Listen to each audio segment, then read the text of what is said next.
हाँ, फर्क बताता हूँ। पूरा समझाइए क्या है? होता है कि खुदाई में नीचे कुछ दिखे। आज मैं आपसे कहता हूँ 6 दिसंबर 92 से पहले वहां पे कोई ढांचा था, इसका कोई पुरातात्विक सबूत आज नहीं। सिर्फ डॉक्यूमेंट्री एविडेंस है, सिर्फ लिटरेरी एविडेंस है, आर्कियोलॉजिकल एविडेंस नहीं है। जब 2010 का जजमेंट इस आधार पे आया हाई कोर्ट का कि 2003 में वहां खुदाई करवाई गई, एक सबूत निकला, उसके आधार के ऊपर सुप्रीम कोर्ट ने कहा जजमेंट है क्या, ये बोलो, आधार मत बोलो, जजमेंट क्या है? 140 क्या जजमेंट बोलो, क्या है? एक सेकंड है कि मंदिर ही बनेगा, बस हो गया। कोर्ट का मंदिर है, ये सही आपकी कोई चीज नहीं बोलेंगे। 2024 से नया अध्याय इस देश में शुरू होता है और वो अध्याय है रामलला का मंदिर। 2.5 साल के लिए मुख्यमंत्री देना इनके लिए ठीक ऐसे था जैसे पांडवों को 5 गांव देना। मैं आज इनसे सिर्फ एक ही बात कहना चाहता हूँ कि कहना बहुत कुछ चाहता हूँ, मगर मैं एक गाने के मजमून को कह रहा हूँ। बता रहा हूँ, फर्क समझाइए ना। फर्क बताता हूँ। पूरा समझाइए क्या है? होता है कि खुदाई में नीचे कुछ दिखे। आज मैं आपसे कहता हूँ 6 दिसंबर 92 से पहले वहां पे कोई ढांचा था, इसका कोई पुरातात्विक सबूत आज नहीं है। सिर्फ डॉक्यूमेंट्री एविडेंस है, सिर्फ लिटरेरी एविडेंस है, आर्कियोलॉजिकल एविडेंस नहीं है। इसलिए जब अगर आपके बात कहते हैं तो सुप्रीम कोर्ट ने यह कहा कि 500 साल पहले की बात, आर्कियोलॉजिकल एविडेंस नहीं हो सकता। बताइए, झूठ झूठ झूठ ये बोल रहे हैं। 10 साल से झूठ बोलते आ रहे हैं। क्या तरीका और झूठ में लोगों को फंसा रहे हैं। अब मैं आपका झूठ एक के बाद एक बेनकाब करता हूं। स्टेप फरवरी बाय स्टेप झूठ बोल रहे हैं। 86 में ताला खोला कोर्ट ने और कहा कि यह राम मंदिर है। 9 नवंबर 1989 को जब पहला शिलान्यास हुआ, कोर्ट की परमिशन से हुआ। 6 दिसंबर 1992 को ढांचा गिरने के बाद वहां अस्थायी मंदिर की अनुमति सुप्रीम कोर्ट ने दी। 2019 की बात करी है and you are again diverting the debate. अरे भाई, आप बेवकूफी की झूठी बात कह रहे हैं। अच्छा ये बताइए 2019 का जजमेंट किसके बेस पे हुआ? 2019 का जजमेंट किसके बेस पे हुआ? पूरी क्रोनोलॉजी बता रहा हूं। जिनको सिर्फ धर्म में आस्था नहीं, नास्तिक कहते हैं, अफीम की बात कहते हैं, उसके आप बेहुदापन से सिर्फ ये इतना बचकाना और बेहुदा बयान है कि जब मामला हाई कोर्ट में जाता है तो सेशन कोर्ट की प्रोसीडिंग के साथ जाता है, सुप्रीम कोर्ट में जाता है तो हाई कोर्ट की प्रोसीडिंग के साथ जाता है। ऐसा नहीं कि हवा में एकदम से सुप्रीम कोर्ट बोल देता है। इसलिए मैं आपको लगातार कोर्ट के जजमेंट कोट कर रहा था। 2019 का भी जजमेंट कैसे हुआ?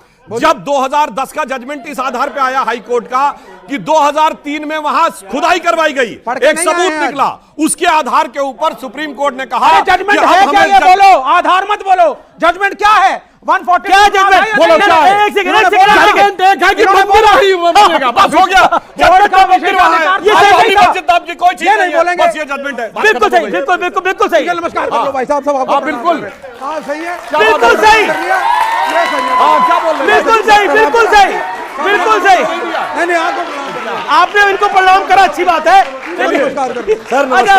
एक सेकंड, लेकिन देखिए बार बार बोला गया, वो बार बार बोला गया जजमेंट क्या है, जजमेंट क्या है? सुधांशु त्रिवेदी ने एक लाइन में जवाब दिया, एक लाइन में जवाब दिया, जजमेंट यही है कि रामलला विराजमान अयोध्या में थे, है और रहेंगे। ये है जजमेंट, खत्म, इसके अलावा कुछ नहीं है जजमेंट। अब कौन कहां था, कौन किसने मस्जिद बनवाई, बाबर कहां से आया, बाबर कौन था, यह कहानी खत्म हो गई।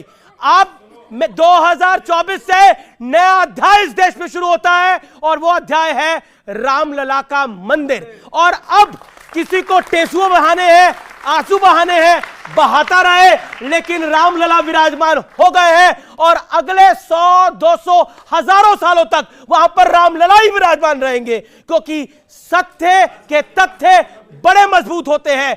चाहे झूठ कितना भी बड़ा हो, लेकिन सत्य को डिगा नहीं सकता। यही है रामलला का मंदिर।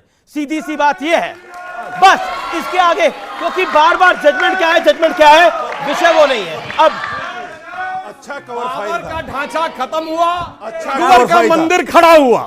बाबर का ढांचा खत्म हुआ, रघुवर का मंदिर खड़ा हुआ। जी, जिस ढांचे को, जिस बाबरी मस्जिद को बाबर के सेनापति मीर बाकी ने बनवाया, ये इतिहास में है। और उसके बाद कई हिंदू राजाओं ने उसको छुड़ाने के लिए कई बार आक्रमण किए कि हम अपनी उस मंदिर को वापस ऊपर लेके आ सकें, लेकिन उन्होंने अपनी कुर्बानियां दी, नहीं कर पाए। और जिस ढांचे को बाला साहब ठाकरे ने जब गिरवाया, और इसका बकायदा सिर्फ एक ही शख्स है इस देश के अंदर, इस दुनिया के अंदर, जिसने कहा कि वो ढांचा हमने गिराया था। बयान उद्धव उसके बाद और उसके बाद ये बयान उद्धव ठाकरे से दिलवा दो आप। उसके बाद अरे आपके सामने मान दे रहे हैं जाऊंगा उनके आपको। प्रवक्ता। दे तो रहा हूं, अरे प्रवक्ता। टीवी पे नेशनल चैनल पे दे रहा हूं, नेशनल अरे चैनल पे छोड़ो दे रहा हूं, और क्या कोई मैं हजारों कोई फिरते गुफा में दे रहा हूं क्या? कौन जान तक मैं किसी गुफा में नहीं दे रहा। हजारों फिरते प्रवक्ता है, छोड़ो। मैं किसी गुफा में मैं नहीं दे छोड़ो रहा, प्रवक्ता। नेशनल चैनल पे बैठ के दे रहा उद्धव हूं। ठाकरे से दिलवा ढांचे दो, को- उद्धव ठाकरे से बयान दिलवा ये दो, मान कहते कोई जाऊंगा। ढांचा ही नहीं था, ये बयान उद्धव ठाकरे से दिलवा दो, ये बयान उद्धव ठाकरे से अरे दिलवा इतना बड़ा विवाद दो। कैसे? मैं मान जाऊंगा आपको, घूमते हैं। प्रवक्ता बहुत फिरते हैं गली गली। अच्छा वैसे बोल रहा कि छोड़िए प्रवक्ताओं को। अदालत में कहा था बाला साहब ने इस बात को, अरे बहुत फिरते हैं प्रवक्ता। अदालत में कहा था, अरे अदालत छोड़िए। में कहीं उधर उधर नहीं कहा था कि हमने गिराई है। उद्धव ठाकरे ने आज तक नहीं बोला। गिराने की बात तो आप जब बाला साहब इस ने किया तो डिबेट वही के बाद करेंगे। में प्रवक्ताशिप से बाहर हैं इस आप। विषय में कोई देख लीजिए। अरे ये सवाल मुझसे नहीं पूछा गया। मतलब आप तो ऐसा शिवसेना कह रहे निकाल देगी हैं, आप आपको। तो ऐसा बात कर रहे हैं कि शिवसेना निकाल आपकी देगी डायरेक्ट आपको। उद्धव जी से बात हो रही है। हाँ बिल्कुल निकाल देंगे।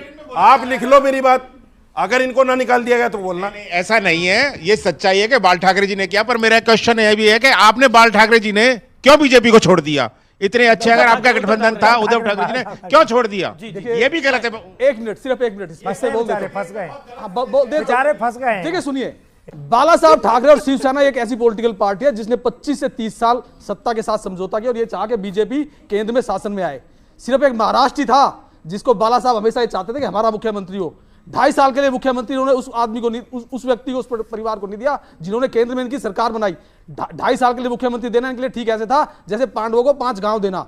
मैं आज इनसे सिर्फ एक ही बात कहना चाहता हूं कि लौटाओ मैं कहना बहुत कुछ चाहता हूं, मगर मैं संजय जी लौटाओ। चलिए, कोई बात नहीं। एक गाने के मजमून को शेरशारी में कह रहा हूं। ये देखिए एक गाने के लाचारी। मजमून को इसे सुनिए, कहते हैं लाचारी। एक गाने के मजमून को इसे शेरशारी में कहते कह हैं रहा हूं। लाचारी। क्या कह रहे हैं आप? एक गाने के मजमून को शेरशारी के ये अंदाज में कहना कह रहा बहुत हूं। कुछ चाहते क्या गाना हैं, कह मगर आप लौट प्रवक्ता है चले, बेचारे। ये गाना गा रहे हैं, आप लौट चले। नहीं, नहीं, वाह भाई, आज तो मैं कमाल कहना कर चाह दिया रहा हूं कि आपने। मैं भूल जाऊं तुम्हें अब यही मुनासिब है, मगर भुलाना भी चाहूं तो किस तरह भूलूं कि तुम तो फिर भी हकीकत तो कोई ख्वाब नहीं।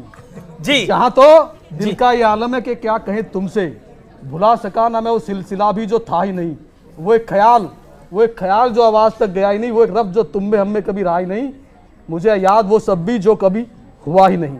अगर ये हाल है दिल का तो तुम मुझे बतलाओ कैसे उद्धव जी फोन उठाए और तुम्हें बतलाएं बीजेपी को कि तुम कितने हमारे अपने हो या सर, नहीं। ये इंडिया गठबंधन का तो आज काम खराब हो गया है, आप लोगों का बहुत दिक्कत हो गई है। सुधांशु जी, नहीं, मतलब मुझे दिक्कत नहीं इंडिया लगता। गठबंधन को देखिए, नहीं हमारे है, देश में तो ये बसते हैं। आपका क्या लेना देना हिंदुत्व को मानने वाली दो ही तो आप पॉलिटिकल क्या पार्टियां लगाते हैं हैं, बीजेपी के साथ? क्या? बीजेपी और कोई बात शिवसेना, खत्म और हो गई। तीसरा है अब कौन? क्या आप देखिए, अब कोई नहीं है बचा तीसरा नहीं और। है। बात हो अब रही है। मतलब देश में बात कर रहे हैं। डायरेक्टली उद्धव ठाकरे की पार्टी के नेता कह रहे हैं कि हमें अपने साथ अब आप ले लीजिए। नहीं, ले लीजिए नहीं कह रहा हूं मैं, ना मैंने ये नहीं कहा ले फिर लीजिए। क्या कह रहे हैं? मैं ये नहीं कह रहा हूं ले लीजिए, मैं तो ये कह रहा हूं कि वो भाई, मैं तो ये कह रहा हूं कि वो भाई अरे जिसने कहना 25 क्या साल, चाहते हो? जिसने एक मिनट रुकिए, अरे कहना आपका क्या काम नहीं चाहते है, हो भाई? आप पीछे बिना बात बताइए। मैं वो तो ये जो कह देख रहा रहे हैं ना आप, हूं एक कि जिस वीडियो बाला को साहब कहना ने, क्या चाहते हो भाई? अजी सुनिए, आप दे रहा हूं, आप बीच में बताइए। मैं तो ये कह रहा हूं कि जिस बाला साहब ने और बीच में तो ठाकरे हम ही परिवार रहेंगे। ने और शिवसेना ने 25 से 30 साल सत्ता के साथ समझौता किया, उनको आपको 2.5 साल के लिए मुख्यमंत्री दे देना चाहिए था। बन तो गए 2.5 साल, अब बताइए अब तो 5 साल बने, लेकिन आपके समर्थन से तो नहीं बने। देखिए, बाला साहब ठाकरे जी का ही यह समझौता था जब हम 117 और ये 167 लड़ते थे कि जिसकी ज्यादा संख्या होगी वही मुख्यमंत्री बनेगा। ये बाला साहब ठाकरे जी के समय का था, जबकि हम कम लड़ते थे, हमारी इनसे दुगनी सीटें थी, ऐसा कहीं पर वो नहीं था। चलो कोई बात नहीं, क्या राम आज ने- का विषय, चलिए, मैं कहता हूं, एक राम मिनट, के नाम पर आप लोग राम बोल के नाम सकते तो हैं मैं क्या? कहना चाहता हूं, नहीं। भगवान राम के लिए, राम राज्य के लिए रामचरितमानस में एक चौपाई है कि बैर न कर काहू संग कोई, राम प्रताप विषमता खोई। किसी से कोई बैर नहीं है और राम के प्रताप से विषमता भी समता में बदलती हुई दिखाई पड़ रही है। इसके लिए मैं मानूंगा यह भी राम का ही प्रताप है। और इधर आप देख रहे हैं जिन मैं एक लोगों बात कहना ने, चाहता अब हूं। सुनिए, जिन मैं लोगों ने, सुधांशु जी को गले लगाना चाहता हूं। सुनिए, राम मंदिर के बनने जिन पर, लोगों ने, सुनिए, राम एक मंदिर के बात बनने पर, क्योंकि हमारा तो मुद्दा ही है। बहन जी को पता होगा, मुद्दा नहीं था डिबेट हमारा। खत्म होने से पहले इस्तीफा लेना चाहते हो इस समय क्या? शांति से। इस्तीफा क्या? जी, कागज रिजाइव है, चलिए। फर्क पड़ता है। जी जी जी, रावण युद्ध में परास्त हो गया था तो उसके लिए भी कहा गया है, जगत विदित तुमरी प्रभुताई, सुत परिजन बल बरन न जाई। क्या तुम्हारा स्टेटस था और तुम्हारे खानदान का क्या स्टेटस था, परंतु राम विमुख असहाल तुम्हारा, रहा न को कुल तारन हारा। ये 0 सीट पे आ गए, वो 1 सीट पे उत्तर प्रदेश में आ गए, क्योंकि इस देश में सदैव से कहा गया है, जो मीराबाई को तुलसीदास जी ने लिख के दिया था, जाके प्रिय न राम वैदेही तजिए ताहि कोटि बैरी सम यद्यपि परम सने। बहुत बहुत शुक्रिया आप तमाम लोगों का हमारे साथ जुड़ने के लिए। तो आज के इस खास एडिशन में, आज के इस बेहद खास एडिशन में यह दिवाली राम मंदिर वाली अयोध्या भी सजा दी है। फिलहाल इतना ही, आज के इस कार्यक्रम में इतना ही। आप सबको मेरा राम राम, नमस्कार, जय हिंद और वंदे मातरम।